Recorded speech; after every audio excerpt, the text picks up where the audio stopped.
Well, hello there, and happy Monday, and welcome to the Check Drop.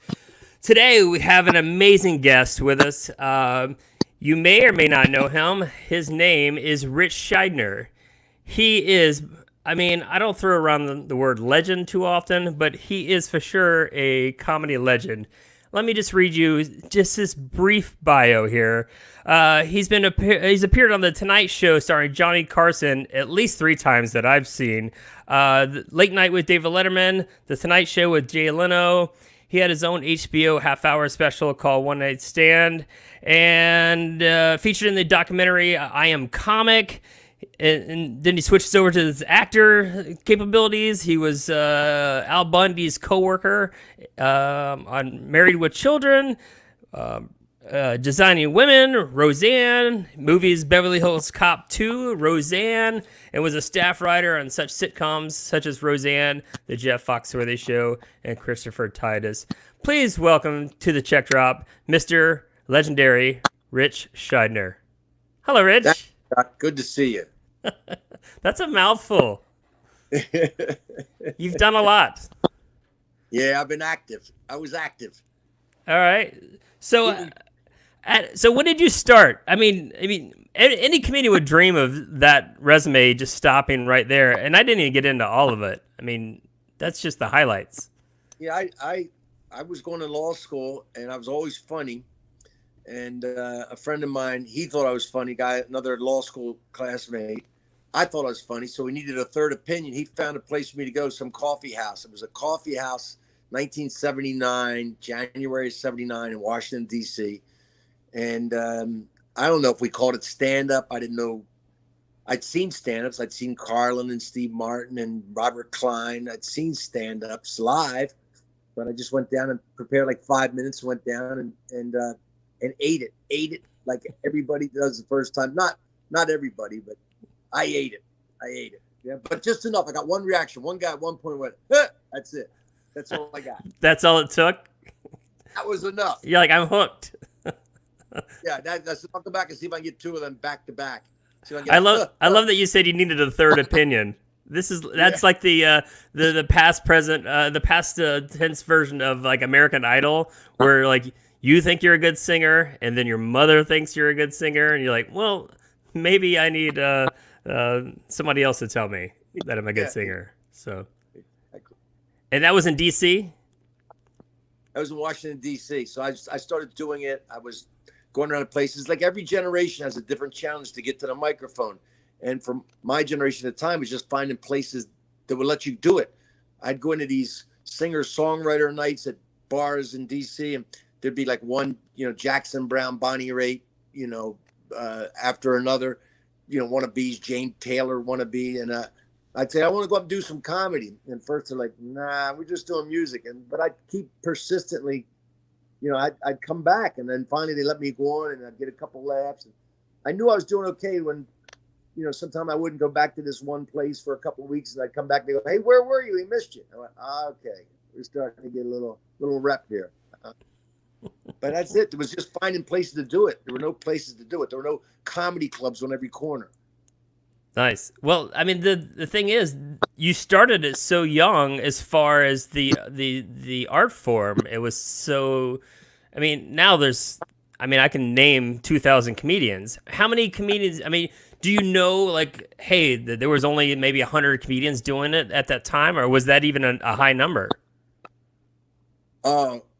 No, there's a guy who was doing a study of comedians back in 1978. I have the material. I've really been working on the history of stand-up comedy, and there were about 400, a little less than, according to this guy, professional comedians, people who put food on the table and paid their rent or mortgage with stand-up comedy. About that many. You got 400 here in Asheville. Yeah. It's a whole game. There just weren't a lot of people back then, and out of that 400, there was probably only 50 that were really good. Really good. Martin Mull had a great joke once at the Andy Kaufman Memorial in Los Angeles. He goes, when I first started, there were about 400 comedians, just like you said, and 50 good comedians. Today, there's 15,000 comedians and 50 good comedians. We've got a lot of people already chiming in that have worked with you. Jody Kearns worked with Ritch in the early 90s. He was amazing. Dan McGeaney throwing the word legend around as well. Yeah, I concur. So you started back then. You said were you in law school? Is that when you? Yeah. Okay. Yeah. How long did you go into law school without saying that, hey, this isn't for me? I'm going to pursue the comedy full time. It was touch and go. I went out to Los Angeles because somebody told me in summer of '78 I went out to Los Angeles to see the Comedy Store because somebody told me that there was a place out there, and I didn't know I was going to go to law school, finish the law school and go be a lawyer, and I just kept doing it more and more. I did it. I just went. I had to do this. I had to take my shot at doing stand-up comedy. I just had to do it. There was no path. There was no like, oh, here's how you do it. Here's where you're going to go. There was no making money. The people I met up in New York were barely making any money. The people, the comics I met there was no path. I just said I got to do it, and I left and did it. I thought I left early, but I ended up did get my degree because I'd done some work for this woman who was a professor and also doing this prison project, national prison project, and she got me college credit, law school credits for doing this stuff I did for her. I could go down to prisons in Virginia and interview prisoners. Well, as a comedy agent myself, I'm already thinking like, I mean, I'm sure once the comedy started, the boom started taking off, like in the early '80s. I don't know when Comedy Central started, but I'm trying to think like how that was even possible to book those 400 comedians nationwide, because like go ahead. Yeah. There were agencies, and obviously, and smaller people who just got into doing it. Like I named Jerry Stanley up in New Jersey started booking these bars on like once a week at a bar in Jersey for $55. But that was a lot of money. My rent in New York at the time was $115 a month. So 1979, it was quite possible to do a couple of gigs and do it. But there were things started exploding. Like 1980, clubs started opening up like crazy, and then more and more people got into doing it. Then you had different bookers came into being, right? To book all these clubs that were opening. But at first, I assumed it was a little bit difficult though. At first, like if you're in Paducah, Kentucky, and you're like, "Oh shit, I had a fallout tonight," and you're like, "Oh, well, I know Ritch is funny. Can you get here from DC to Paducah in 6 hours?" But the clubs weren't. It was wild. I mean, people started doing it, but there wasn't a road yet. The road like sort of just kind of laid out, and I hit it perfectly. I'd been doing it for 3 years. I had an act put together, and then you go out, and they had packed rooms. They didn't do any advertising. Just word of mouth. Maybe a local radio station or local TV station said there's this comedy club, and they're packed. They just needed people who could do the time on stage. There weren't a lot of guys who could do 45 minutes or a headline material, right? Because the guys in Los Angeles, New York, mostly, they just had to do 15 minutes on stage. They got kind of used to that's all you needed to do. Right. And that's to this day, most of the time. So, yeah. Yeah, you guys, you'd see them like they'd be on stage at some Atlanta or wherever, and they'd be cruising at 15, and then you see them start, so where are you from? And when you do it in New York, you'd be like tourist law, but they'd be, I'm from Atlanta. The next guy, I'm from Atlanta. We're all from Atlanta. Move on. Do some more jokes, pal.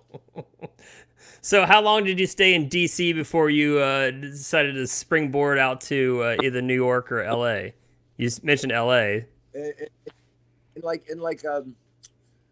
February, March, something around in 1979, a club opened in D.C. called Garvin's. It opened, and I met all these comics coming down from New York. And I said, I got to go to New York. They said, yeah, this is where it's at. I mean, there were comedy clubs they were showcase clubs. Nobody's making money at them, right? You work for free or $5 cab fare at Catch a Rising Star, the Improvisation, the comic strip in New York. So I just moved there. I just moved up to New York.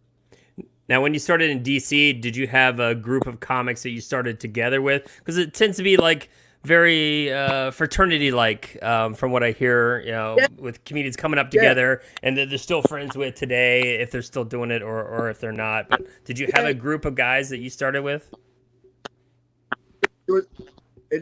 I started doing it like January '77, and then like late summer of '77, a friend of mine showed me a classified ad in the Washington Post said, "Anybody wants to do comedy, come to this bar." It's El Brookman's down in Southeast Washington, and I went down there and I met Lewis Black was there doing it, Kevin Rooney, Ron Zimmerman. There were a lot of guys who stayed in the business. John Heyman and Bill Masters. A lot of comics who stayed in the business. And I started meeting other guys who were doing it. Up till then, for the first 8-9 months, I didn't, I'd heard about Lewis Black going around town. He'd be like someplace at like I was doing. He'd go to some gong show or some bar thing, amateur night. But I hadn't met him until Brooklyn's. Yeah, but he's still working. So, but there were scenes. There were scenes. In the 70s, there were these scenes, but we didn't know each other existed. It wasn't an internet or anything. So there was a scene in Boston, and there was a scene in San Francisco, right? And there was a scene in Houston, and Philadelphia had a comedy scene, and Washington, D.C. But we didn't know each other existed.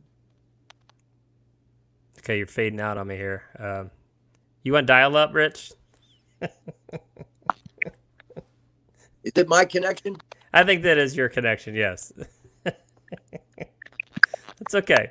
I'll just keep asking questions and keep talking. You can move around. Maybe hold up your antenna. Do you have like the rabbit ears, maybe? What?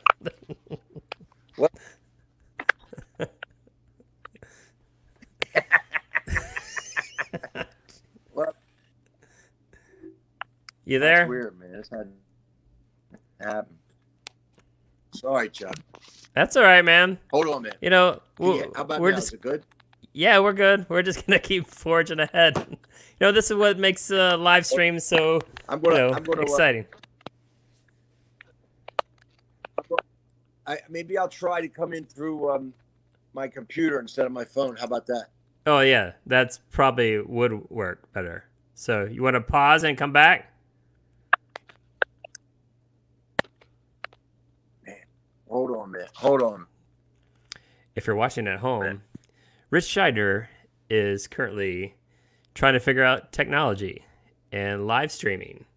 And me not being a comedian, I'm not used to riffing and just, Eric Godfrey. It's that internet hippie internet. Yes, absolutely. Yeah, we haven't gotten into this yet, but Ritch is, he is living in Asheville, North Carolina, on the side of a hill, I guess, with no internet.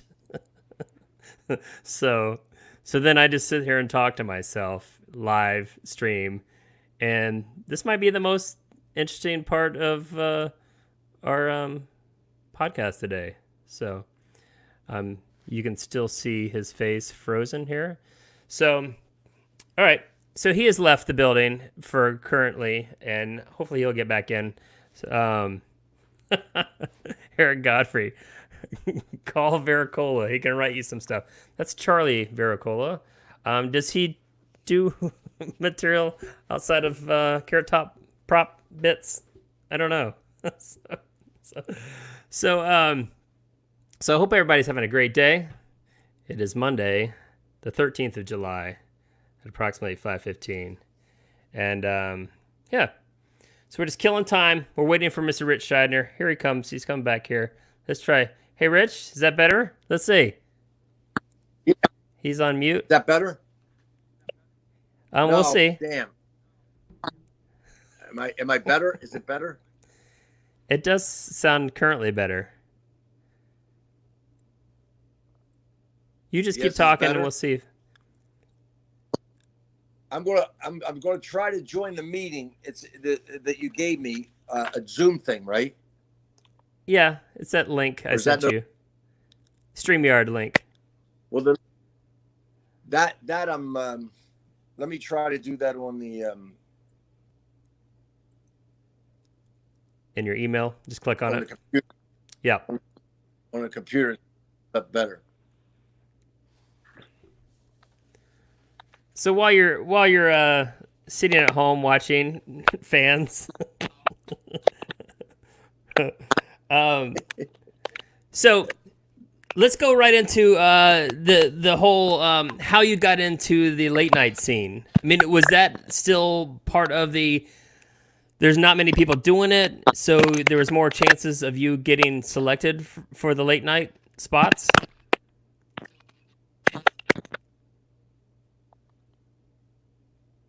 Well, maybe I should guess his answers. Everybody. Oh, there you go. When I got there, you're gonna guess my answers now. Well, I can't hear you, so. When I got to New York City, damn, hold on, I'm trying to get to the. Hey, we'll pause until you log in through your computer. Go through your link. Yeah. All right. Are you booting up your computer? I'm trying that now. You're booting up your AOL? Yeah.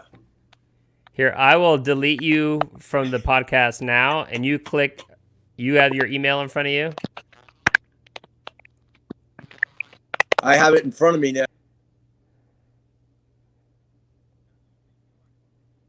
Is that you? Yeah, I'm going to remove you from this right now, and you click on that. Okay, hold tight.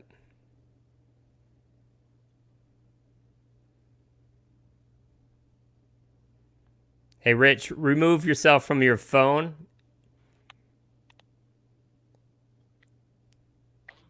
Okay. There we go. All right, we're gonna. So this is the first time we've had technical difficulties on the check drop. I think it's hilarious. I think this is, if you're having a comedy show, sometimes shit happens and it doesn't go as planned. You've got a drunk heckler that's, you got to escort out of the show and do some wrist slapping, and that happens. It just so yeah, feel free to comment and ask questions in the comments, and I'll answer them by myself. Does anybody have any questions for Chuck Johnson, the agent Chuck Johnson, that's just talking to himself live, waiting for his guest to come back into the studio? So feel free to the people that are watching that. So yeah, I've got a story. Speaking of technical difficulties, sometimes I mentioned you have the hecklers and such. We had one not too long ago, and it's legendary. And I know the fella. He was drunk at my clubhouse golf club yearly gig, and he decided he didn't want to leave. He wanted to stay at the bar and watch the Carolina game, and just wasn't going to leave. And I said, no, we're turning that shit off. And then he was heckling and just rude throughout the show. I escorted him and his family out of the building, and yeah, he's still not allowed back into my comedy shows. Laura, what color Powerade do you prefer? Well, I'm not a big Powerade fan, but if I were to have one, I did have one on Friday on the golf course, and that was a red one. So yeah. It's 90 degrees every day in Charlotte. You got to hydrate. Got to drink those electrolytes. So, yeah. Any other questions? Oh my goodness. So, and I did want to make was it Brad? Was what Brad? Derek? At the guy had a throw out? No. Brad Greenberg? That'd have been even a funnier story. So, yeah. So if you're just tuning in, we're waiting for our guest. He was here briefly, Mr. Ritch Shydner, and he is trying to figure out his technical difficulties on his end. And I'll make fun of him. He does have an AOL address. So, I mean, I don't want to insinuate somebody who's almost 70 years old and has AOL I can't figure out how to click in online, but hold on. Here he is. Oh, Let's see. oh, oh, Oh, oh. I was just poking a little fun at you, Rich. That Yeah, that's I did. okay too.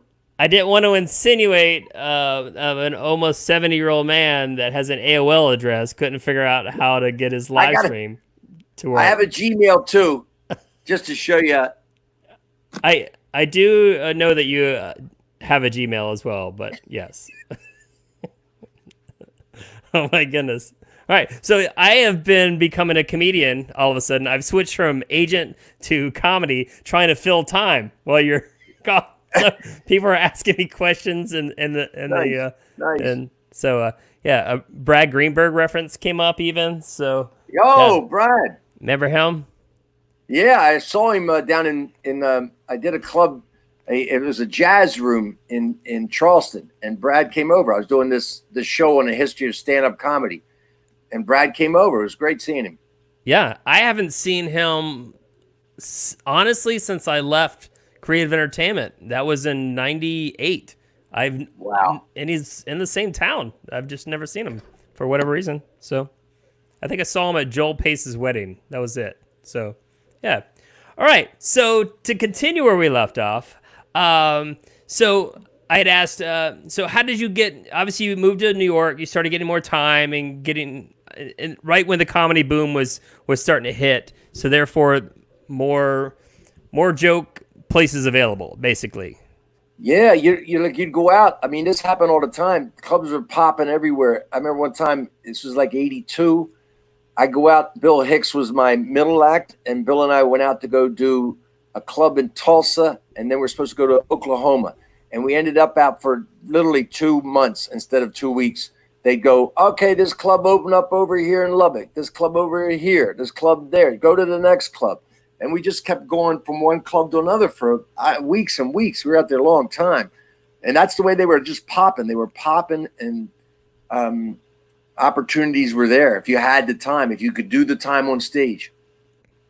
Now, that was before Comedy Central, right? When did Comedy Central? Comedy Central came in like 91, 92, somewhere in there. All right, because it was called the Comedy Channel, right? When it first started. There were two of them, and then they combined. I think they were competing, and then they combined. I wasn't really paying that much attention at the time. Yeah, because that's kind of when I started getting into watching stand-up. I'd come home from school, and I remember watching those little clips, the 6-8 minute clips. But then you started seeing the same faces. So it's probably just like you mentioned, there's only so many comedians out there. So it's kind of listening to like Pandora Radio or any of these XM Sirius Now, where you just get on a channel and then every 2 days you start hearing the same shit over and over again. So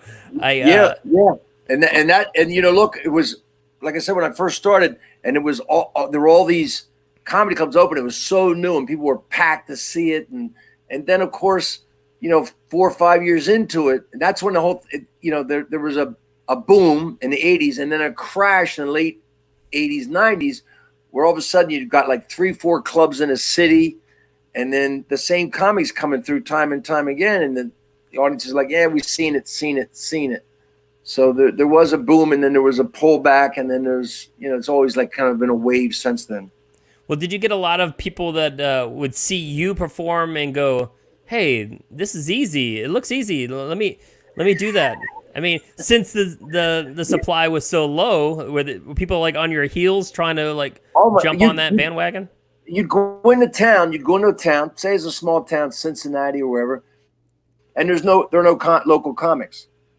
And then the next time you come through, there are a dozen local comics. Because let's face it, these guys, they're making $200 a week selling appliances at Sears.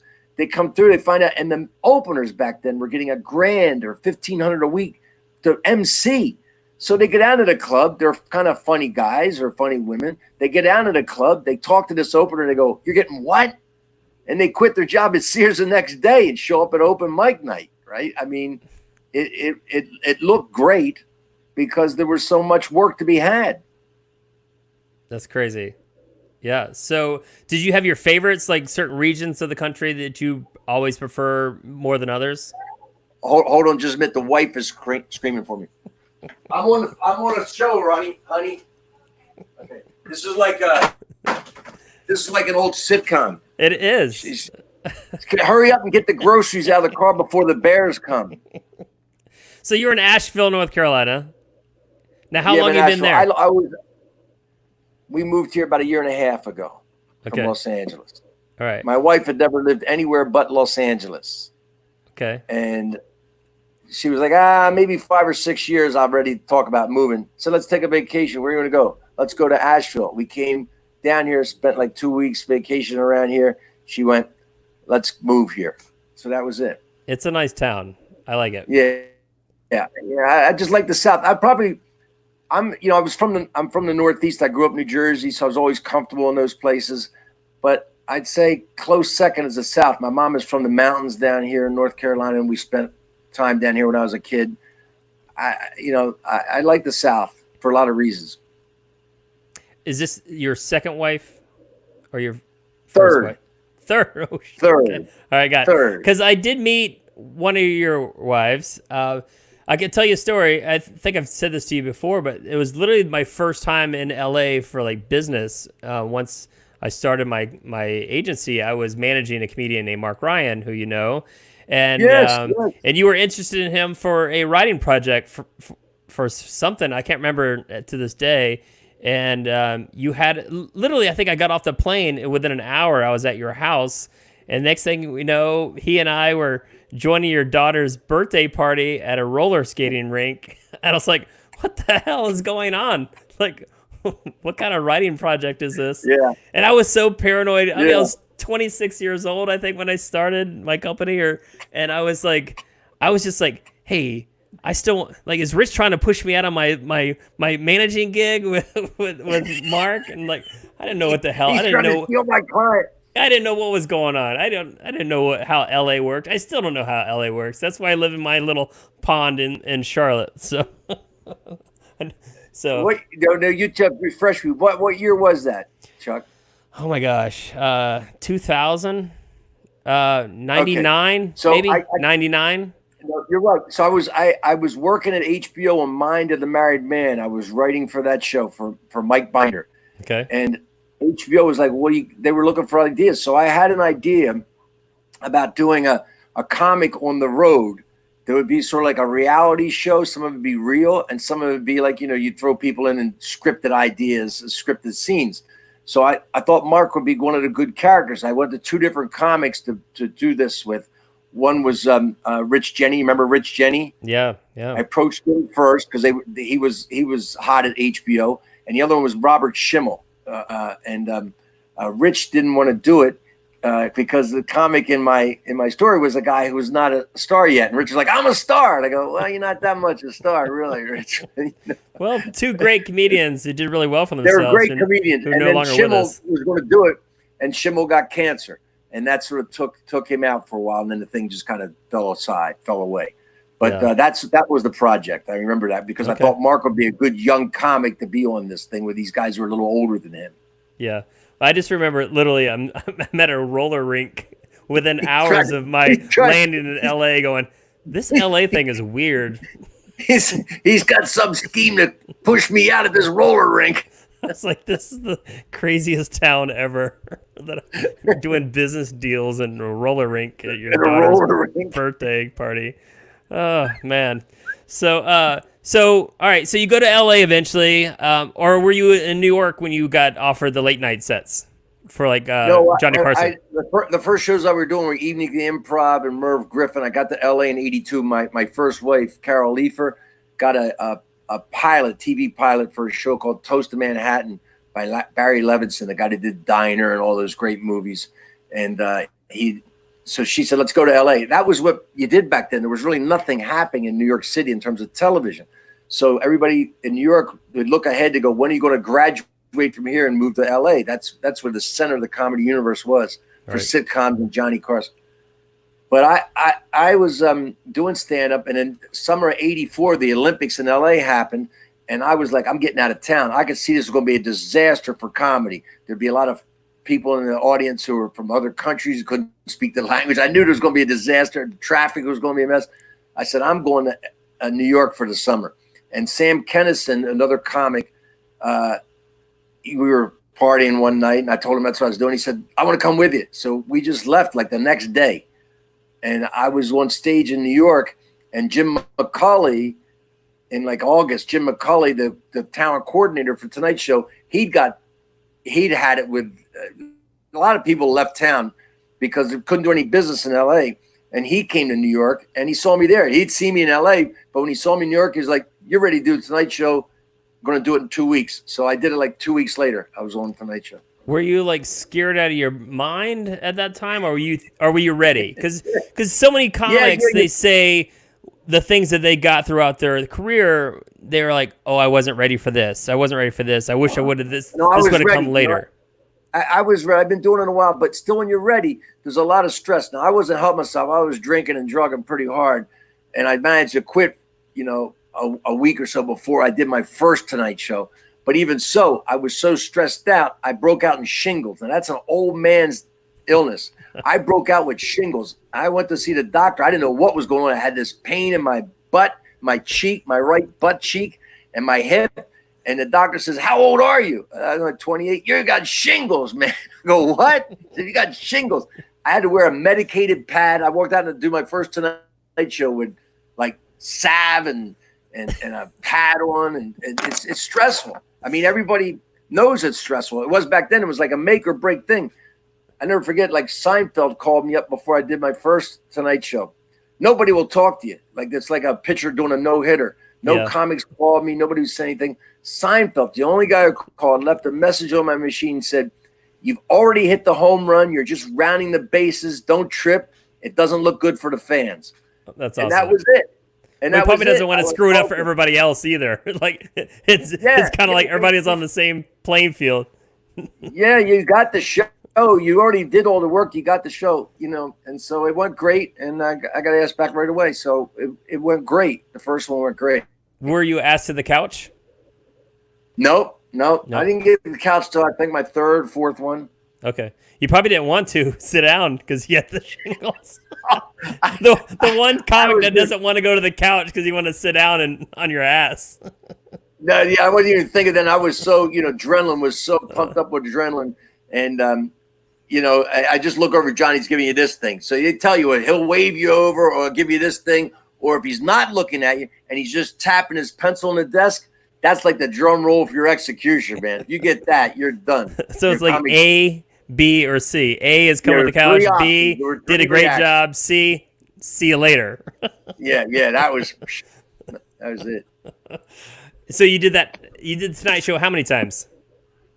14 with Johnny Carson. Hold on, 14? Yeah, between 82 and 92 when he finished. And I'm always proud. He did there's a box set of Johnny Carson, right? The greatest moments of Johnny Carson. There's one DVD on this that's Johnny's favorite stand-up comic sets, and one of mine's on there. So I made that, which I was always proud of that. That's awesome. But when you look at 14's not a lot because I was doing 2 years. There are guys.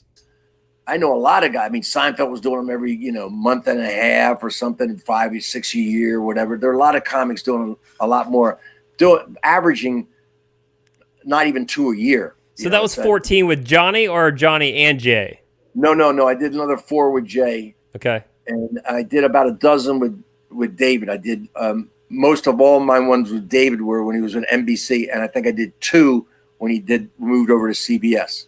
That's a lot more than I found on your bio, so that's impressive, sir. Yeah, well, I tell you what happened, and this is my regret, but it is, I had all these tapes, but, when you go through a couple of divorces, right, things get thrown away. I got angry and things get thrown away, and I threw some boxes away or just said F it, a couple of boxes or whatever, and I lost a lot of those tapes, so I don't even have all of them myself. Okay, wow. Yeah, I was doing some research on you. I do a little bit of homework before these things. I watched 3 sets. There's not a lot on. There's I know that's probably about how many is on YouTube. I had like one box I found and I gave it to a guy, a tech guy, and he put them up. I just don't have what I had in my computer was all my set lists. So that's how I knew how many I did because I have the set list still. I'd make notes of, this is what you're going to do. So I didn't want to repeat material. So I kept track of what I did on each show. Okay. Well, it's funny, too. I went and watched, like I said, some of your material, and I'd say 80% of it was timeless still. I mean, there was some topical stuff. Is that kind of the way you would always write, that you could do that joke in 20 years? Or is that just the way it worked out? Yeah, it worked out. It was more interesting to me. I wasn't a topical comedian. You learn, Rodney Dangerfield once said to me, he said, you got to listen what they're telling you, man. They're laughing. They're telling you what to do, man. They're laughing. You got to listen to that laughter when they're laughing. You know what they're doing. The audience individually may be orangutans, but as a group, they're genius, right? So I would listen to my tapes based upon. I hated listening to my voice. I hated it, but I had to learn. So the stuff that I would try to do, political material or socially relevant material or topical material, I didn't get much laughs. But when I talked about dating or being in a relationship with my girlfriend, I got big laughs. So I did more of that. I just went to where they were laughing. I got that South Jersey mush mouth, and they didn't want to hear any political stuff from me. But I kind of sounded like most other guys at the bar, so they were okay with listening to me talk about my wife or my girlfriend. All right. Well, that let me. My brain just triggered a question that I've always. I had heard a rumor about you years ago that Jeff Foxworthy had got tapped to do HBO. I think it was an hour special, and he did it. But then soon thereafter, he got asked to do another one, but he didn't have it. He didn't have the hour, and there was a rumor that I've just had in my brain, and maybe it's not you, that you had wrote an hour or gave an hour of your material to him to do. Is that true or no? Yeah. Yes, it is. Okay. I was writing on Jeff's show. His show, I think his show started on NBC and moved to ABC or one or the other. But in the second season, when it moved networks, I came on. Jeff asked me if I wanted to write on his show. I was writing on Roseanne's show, and that was wrapping up. So I just moved over to Jeff's show. And we'd known each other from Atlanta, working together in Atlanta at the Punchline. And it was, he was just a great guy to work for and a great guy to hang out with. And we were coming back from someplace. He came up to me on a plane and said, I got this thing at HBO and I need material. What happens is for most comics, you spend 10, 15 years building this act up, your first hour special, there it goes. Right. So yeah, people probably don't know that. Like it takes, took a lot of, so it takes a year plus to write that hour and to get it honed in. I think if people at home just think that, hey, a long time. They're just writing that and just dumping it out on a special the next week. A good comic makes that look like that's the way it's done, but it takes a year or two to hone that hour and work it and fine tune, right? And Jeff, he offered me a sum of money that was outrageous. And that was how good the offer was, how generous. That was another part of the equation, and I don't know even how I know this story. I mean, because I don't think you told me this story. I think I just heard it. Maybe it was folklore, but I don't want to throw that number out either. But was it like 50% of what he was going to get from HBO, or is a percentage deal? I don't know what he was getting from HBO.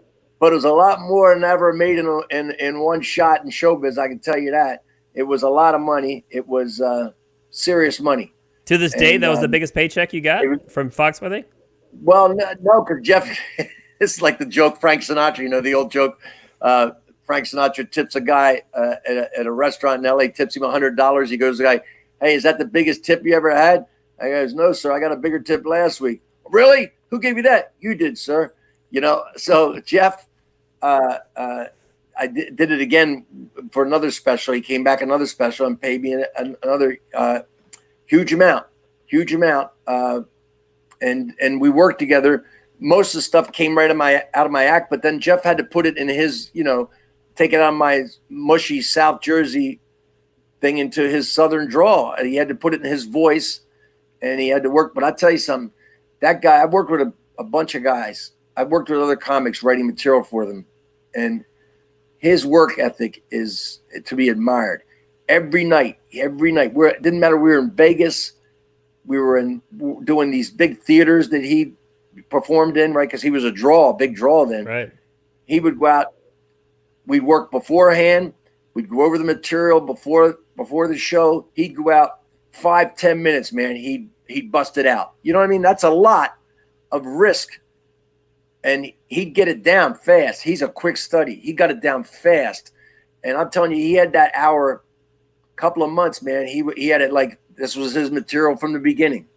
No, were those jokes that you were doing in your act, or did you specifically write for him for his special? Almost all of them came from my act. I mean, we took stuff that we knew would work. Yeah, it'd been time tested. It came out of my act, and stuff that I hadn't done on the HBO special. I had a lot of material back then. So were you hesitant though? I had a lot more material. Were you hesitant to do that though? Because then, if you couldn't do that material, because then people would say that's Foxworthy's bit. So did that hurt you in that any way? Like going back out on the road? Well, you came to my kid's party, right? When you become a parent, you're like, where am I going to get this kid? You know, and you're like, where can I make the money? So I started writing for TV. I didn't want to become an old comic on the road where I would just see my kids once every couple of weeks, a month or so, and miss things. I said, I just want to stay home, be with my kids, coach them in softball. I got to live at home and write for TV and write for comics like Jeff and Jay Leno and other comics, later Ron White. I got a chance to do that, to stay home. And I started transitioning to being a writer and not doing as much stand-up because, I mean, I didn't get that, and you know the deal. You got to become a theater draw. You got to become a draw. And I wasn't a draw, right? And that's the Snake River jump for comics, to go from the comedy clubs to the theaters. And Jeff made that jump, and Ron White made that jump. All those guys made that jump. And so, I didn't want to just go in and I was seeing myself as getting older, and the comedy club audiences staying the same age. So I could see the writing on the wall. In fact, one time I went into a club, I'd been there a lot of times, and the club owner goes, "Look, Rich, no offense, but I can get a younger guy to do your act for less money." And it was the writing was on the wall. I wanted to move in another direction, and Jeff helped me that way greatly. Because the reputation, as far as getting you in with LA people with writing gigs. Yeah, because just like you heard the rumor, I wrote for other comics I can't talk about because of non-disclosure, because they don't want anybody to know that you wrote for them. Right? That's the whole game in comedy now. It wasn't like that 40, 50 years ago when 100 years ago, people bragged about the writers. Right. So when they heard that Jeff Foxworthy hired me, and he set my price too. He set my price really high. He did me a lot of favors. Well, Kevin Hart has a writing team of like 3 or 4 comedians that travel with him and open for him and such. Yeah. So I mean, I think now it's kind of more known, I guess, that there are writers that help out some of these. You can't put comics. that many specials out by yourself. It doesn't matter who you are. Right. And Jeff, we would hang out, and he would, we'd be just talking, and boom, and a bit would come up, and we'd kind of work it out, just kind of have it happen. I mean, he came up with a lot of bits, just us hanging out. Like you said, it's another sharp mind, another comedy mind to bounce off of. It helps. Yeah. Now, all right, so let's go into the like Married with Children and the Roxanne. You did the movie Roxanne with Steve Martin. I mean, was that just amazing? Obviously, working with Steve Martin. Did he select you for that? Well, I think Steve, stand-up comics were getting hot. We were putting us in everything. I think Fred Skepsy was the director, and I think he told Fred, I just get a lot of good young stand-ups. Maybe he saw us. Maybe never knew that. It was a thrill for me. I got to work with him on set, be there on set. Kevin Nealon and I were there for like 6 weeks up in Canada waiting to do our one scene. So we were just hanging out, and I got a chance to rewrite. There's a scene in the bar where he does about 20 jokes about his nose to some guy who heckles him in a bar. And the night or 2 nights before they shot that scene, Steve Martin says to me, "Hey, will you help me rewrite these jokes? Go over these jokes with me for this?" And I'm like, "Are you kidding me?" Your mind's exploding. You're just like, "Oh my gosh!" 10 years before, you're like, "Let me see if I can get you in." I'm thinking 10 years before, I was standing among 16,000 people at the Capitol Center watching him do his stand-up act. I just started doing stand-up. I had no idea how, I'm like watching him like everybody else, just drop jaw, watching his first rock star comedy. Then 10 years later, I'm in his hotel room writing jokes with him. You kidding me? I was like on cloud nine, man. I was like high as a kite. Well, you've done so many things. So, like, you've worked with so many greats. You've already name dropped so many great comics, like Richard Jenny, and not a negative way, but just the people you started with, Kennison, Bill Hicks. I mean, who else? I mean, who was there? Anybody that you never got to work with that you wanted to, that was alive during that time, and that just for whatever reason your paths did not cross? No, I got a chance. I Robert Klein, I got a chance to work with. I mean, even George Carlin at the end, he would do his. This is a weird story, but I'll tell you anyway. So George Carlin would do his last specials. He would do them down at Comedy Magic Club in Hermosa Beach. His last two specials, he would go work it out there. In preparation, he worked down there. So all the comics, we'd go down from Los Angeles. We'd drive down there. It's like a 40-minute drive then to see George Carlin do his special, his next special. And so one time, though, I came back the second night. Now, usually you just go see it one time. But for whatever reason, I came back the second night. Like any other comic, I'd already seen the performance one time, which is just you sitting there like an audience member. The second time, I'm thinking of ideas. I go, oh, here's a joke there. You missed a joke here. I'm writing them on notes. I forget it's George Carlin. I'm just like a comic in the audience looking at another comic. So I write all these little notes. And after the show, I go backstage like everybody else. And we're, hey, George. And I go, hey, I got these notes. I put them in my best handwriting. If you can use them, fine. If not, I just thought of an idea. And he goes, yeah, okay. And he takes them from me and he stuffs in his pocket. I go back out to the showroom, the table with other comics. Next thing I know, Patrick Carlin, which is George's brother, was sort of his older brother, not sort of, was his older brother, almost like sort of his muscle or whatever. He's standing there. He goes, hey, you, come here, man. He's a real Brooklyn guy, a real New York guy, And he goes, hey, come here, man. I go over, he goes, you gave my brother notes. He goes, nobody gives my brother notes. But he says they're okay. And he walks away. I go, I thought I was going to get punched for a second. And he goes, nobody gives my brother notes. I go, yeah, I kind of forgot. But he said instinctual. Okay, yeah. Now, if he'd only used any, that would have been nicer. I have no idea. I cannot remember what I wrote. I saw the specials, obviously. I don't remember. Oh, that's my line. I just wrote them down and gave them away, and that was that. Wow. Did you work with anybody that, like George or somebody that later turned out like, it just didn't meet my expectations as a comedian or a human or kind of brought him down a notch in your mind? No, not anybody that I met Albert Brooks, who was like the biggest thrill of my life.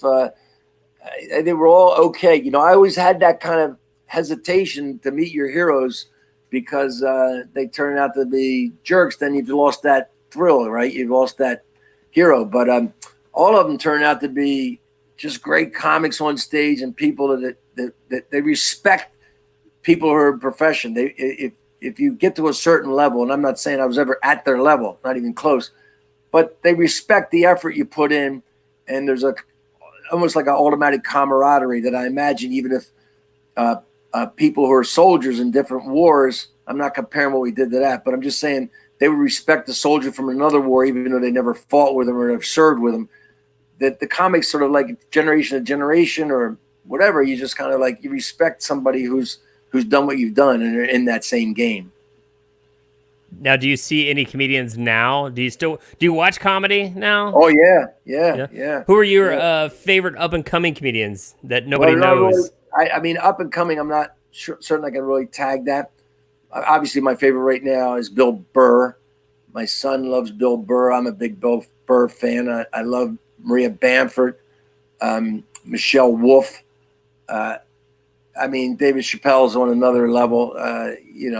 Obviously, I'm not boosting any careers here, right? But because more better comics out there. But all those comics know who you are. They have to. Right? I don't know. I I'm always can't believe surprised. that. I'd be so surprised if, out of all the people you just mentioned, if you mention your name, they know who you are. Just because Maybe. I mean, if you know anything about comedy, they know I Ritch did Shydner. do I did do Bill Burr's podcast, and obviously he knew who I was, and it was great to do it. And uh, um, you never know. I mean, I remember years ago, Mark Schiff and I put out this book called "I Killed." So we're trying to get different people to give us stories. Now, Chris Rock was red hot at the time. This is around 2005. I mean, he'd been hot for a while, and I hadn't seen him ever. I don't think I met the guy ever. And we walk in the meeting to get a story from him, and he just bows down. He goes, "Ritch Shydner, Ritch." I don't know, he saw me when he first started at Catch a Rising Star in New York. I was one of the acts there at Catch a Rising Star. So he used to stand in the back and watch me the way I stand in the back and watch, anybody else when I first started. I stand.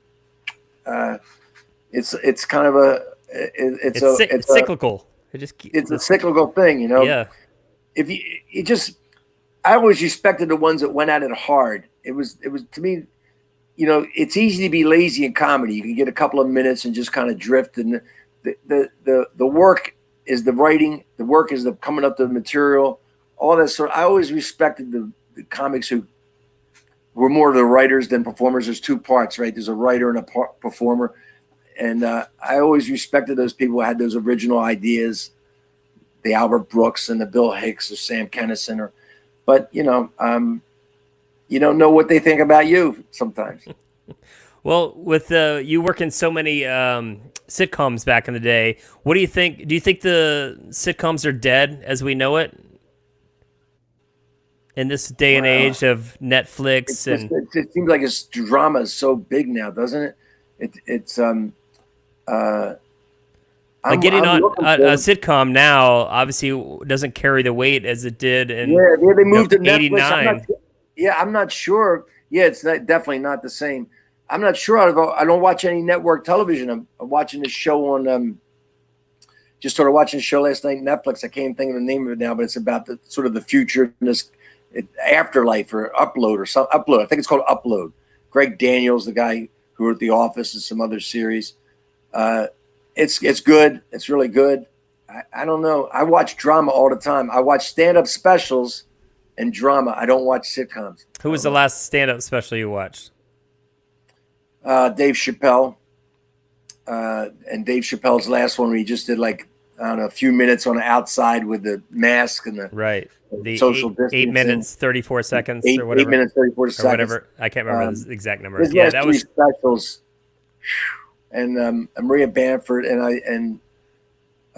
his last three specials. Anthony Jeselnik, because I saw him. There's so many great comics right now. I mean, there's more better comics than ever before. I know when people go like, hey, these kids, they're better. They're better than we were. They come preloaded, man. They've seen so much more stand-up comedy than we saw. When growing up, I just had comedy albums, and then you'd see a comic like on late night TV where Carson was the only show, 5 minutes or whatever. These people have studied hour-long specials since the time they were 4. By the time they're teenagers, man, they're versed in every form of comedic language there is. They're better. They're better. I'm glad you mentioned Jeselnik because he's just one of my favorites. And I work in the college market mostly, so I have to deal with the clean comedians most of the time. And he's just a guilty pleasure that I know I couldn't book him in any college. But he goes to the dark side, and I like that. No, he stays at the dark side. He doesn't go. Yeah. He lives. He lives in the dark side. He set up a factory there. He's doing buess in the dark side, and he's doing well with it. He's doing well with it. Yeah. Especially in this PC comedy world, right? There's always been the PC thing has always been happening. There always was that. Back in vaudeville, they railed against comics making fun of Irish as drunks and Jewish people as money grubbing, and the priests and the rabbis in Cleveland boycotted vaudeville. That's just PC. Then there's always been a PC factor, but there's always been those people who could dance on the line. What's allowed to be said and what's not allowed to be said. There's that line. It's always moving. And there's those people who are line dancers. Chappelle, Jeselnik, Michelle Wolf, whoever, and they're just a marvel to watch. They're just amazing to watch. Yeah, they're good at doing it. I remember They make big money running that PC into the ground. right.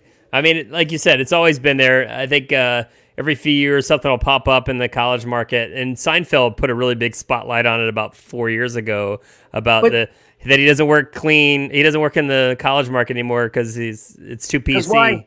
Because it's too PC. And I was like, well, why are you complaining? How old's Jerry? How old's Jerry? Right. Come 60 on. something. I bet the 24-year-old comics have no problem working the college market. Absolutely not. Touch with them. I quit doing them. You know, I was when I first started. There weren't a lot of comedy clubs. I was doing a lot of colleges all over the South, the Northwest, the Midwest. And by the time I was 29, 30, I go, I'm starting to lose touch with these people. You know, what I'm caring about, what I'm talking about, they don't want to hear. Play to the crowd. Right. So it's like I go, you can see the separation. It's mainly generational. Well, I've read your book. What is the name of your book again? You can plug it here. Kicking Through the Ashes. Yeah, it's a great book if you're out there listening or watching. It's amazing. It's just full of just amazing road stories from you and on the road and such. And you did have one in there about NACA, I believe, or one of the college organizations where I can't remember because I read your book when it first came out, but that was a couple years ago. So the Garvin's was this club that was open in Washington, D.C. It was the first paying comedy club on the East Coast. So the guys who were running it and an agent there, he said, look, they're having the NACA come to D.C. and they're going to be right across the street, the Shoreham Hotel. We're going to set up a showcase here. They can't stay there all the time. They're going to come out of that place and they're going to come right across the street to this comedy club and this bar, and we're going to be waiting for them. And all you comics come down there, Gilbert Gottfried, myself, I think Seinfeld, Rick Overton, all these comics. Maybe Seinfeld wasn't there. I'm not sure. I can't remember. But a lot of comics came down. And we're holed up in a hotel, and we're going to go in there and perform for these guys. Well, they didn't come out of that. They didn't come out. They did not come out. We were on performing for each other for like 3 nights in a row. Just nobody, you know, the clubs weren't doing Tuesday through Saturday. They were doing, you know, Thursday, Friday, Saturday. So nobody's there. We're performing for each other. So one night, it was Gilbert Gottfried gets on the phone. Because that's what I think about clean college comedians is Gilbert Gottfried. Yeah. But anyway, Gilbert calls up the agent, right, and pretends he's booking a bunch of colleges. And I have 15 colleges I'm booking. I saw these comics over at Garbage. They're fantastic. And I want to pay them, you know, $3,000 each a show. And the guy goes, oh, you're overpaying them, first of all. You're overpaying them. And then he goes, you know, I do comedy too. And he took the gigs, these fictional gigs. He booked himself. For then, we had this saying from then, the gig was so good, my agent took it. So he thought he was sliding out of there, booking himself as a comic. It was hilarious. It was hilarious. And offering him a deal on your fictitious bookings. Oh my God. Yeah, but back then the colleges. I mean, I did one that you know they wanted to do comics, but they didn't know. I did one. It was a university, Pennsylvania, like Penn State at Johnstown, where they had the flood. I just talked to them this morning. Did you? So I had to fly out to Pittsburgh, get a rental car, go over there. I get there. It's exam week. So the guy goes, we're going to go into the library and you're going to do a little, they need a study break. So I've set up, he's got like one of those portable amps back then. This is like 1980, 81. Yeah. We go over to the library. He walks in, this student, he goes, all right, everybody's studying. I mean, you know, it's exam week. The place is packed with people who never come to the library but once a year, exam week. So he comes in, he goes, everybody, attention. We have a comedian going to do a comedy show. And like 500 students go, get out of here. They chase him and they were chased out. He's got the check, right? He goes, all right, now we'll go over to the dorms. You can do it in the dorm, you know, now, you know, it's studying. The TVs are off. People are studying wherever they can in the TV room of a dorm. He says, we'll do a comedy show for them. Same thing. It's a riot. They're throwing stuff at us, chase us out. I think eventually I did it outside as people were walking around, I'm doing it. But he had that check, and I was going to get that. $500 is a lot of money to me. I was like, I'm getting this check. Where do you want me to do it, man? I'll do it from the back of a moving car. You can drag me behind a truck if you want, but I'm doing this show. Your career is just booming when you're getting passed over for studying for exams. Oh yeah, they were just kicking us out from one place to another. Hey, I've got a couple of people in the chat, and you may know Joel Pace. He's with the Comedy Zone. And some other people have mentioned Canyon Man, and I guess I remember that too back when I was working with those guys. There was a Defending the Caveman, and weren't you doing something the offshoot of that, or no? No, he doing that. That was Rob Becker back in the. So yours is different from late '80s, early '90s. This is what happened. There was a log jam of all these comics running around. Nobody was getting to that next level. Rick Reynolds in San Francisco turned his act into a one-man show and just took off, right? All of a sudden he's doing theaters. Everybody's trying to figure out how we get to theaters.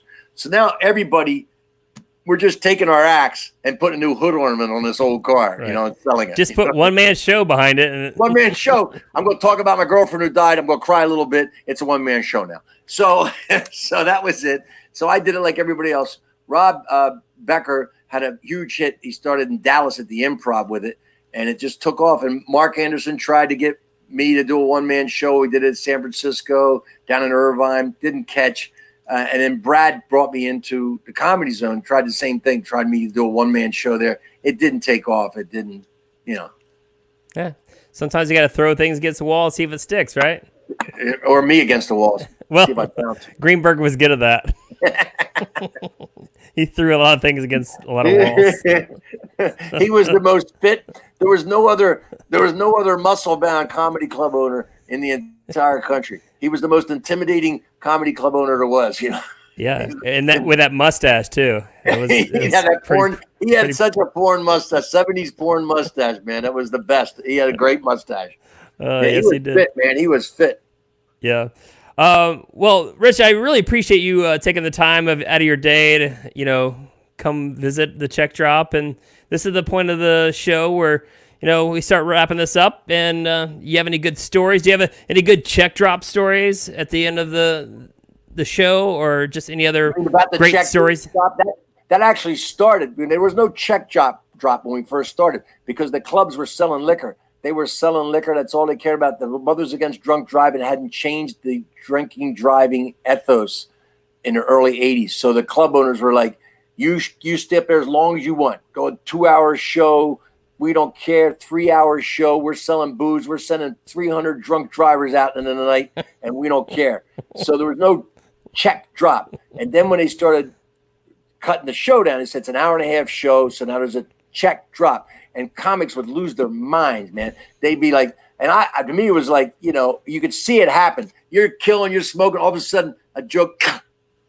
What happened? That joke didn't get much reaction. And you look down and you see them. The heads are bent over. They got that check. They're starting to figure it out. It's just a wave through the crowd as it works its way back. And so you just go into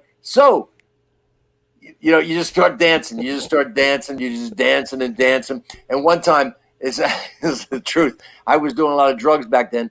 I said, the check drop, huh? All right, you folks can stay. I'll be back in a couple minutes. Go ahead, man. Go ahead, work those checks out. And I ran into the bathroom, and I'm doing cocaine with another comic who met me in the bathroom.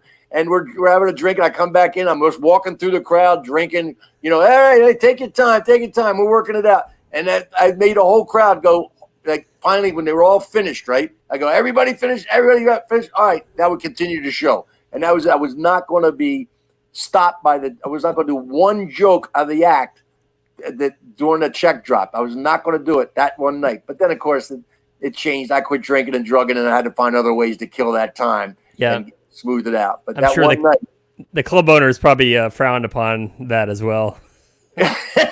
Not that club. You talk about the punchline those days. My friend Kevin Rooney used to say back then the club owners would give you all the drugs you wanted, right, to keep that monkey live wire talking. But if you asked for a sandwich, they go half price. Are these? Are you a social media guy? I did find these. The Twitter at Ritch Shydner and Instagram at Rich_Shydner. Yeah, and Facebook, and I'm trying to stay off as much as possible. I'm trying to get some writing done. I'm trying to get some work done. Yeah. So I don't get any political arguments. You know, nobody's at the end of your life. Nobody's going to be dying going, oh, if I won one more Twitter war, just one more. Right. Nobody ever wins that. Nobody's ever. I've never seen anybody on Facebook going, you know what? The argument you just made politically causing me to change my mind completely, and I appreciate that. Thank you for opening my eyes. I'm glad you mentioned that because we have a fellow friend, Jason Shoulder, that lives up in Asheville. Oh, and I love Jason. I did his podcast recently, and we talked just about that and how we had said that we're going to start changing all of our responses with, "You're right, you changed my mind." you'll freak people and out. Just blow brains all over the internet. Like, you know, there would be one guy like, I knew I'd get one guy. I knew I'd get it. You're making a lot of people happy. Well, Rich, I appreciate you once again, and keep doing what you're doing. I look forward to see what your next project is. And I hope you get to see this stand-up history show, Chuck. It's a lot of fun and it's a lot of laughs, and I hope you get to see it. Awesome. Anything else you want to plug before we take off? Nah, that's it, man. If anybody comes out to Fairview, come on out here. I got some spare wood. I just chopped down some things, and so if you need some spare wood, firewood, or building, I got a couple of full trees. If you're building something, a rail across a creek or something, come on over. Fairview, North Carolina. Perfect. Well, there you go. Right from Rich's mouth. If you're looking for a comedian, you can go to summitcomedy.com for any event. We appreciate you. We'll see you on the next one.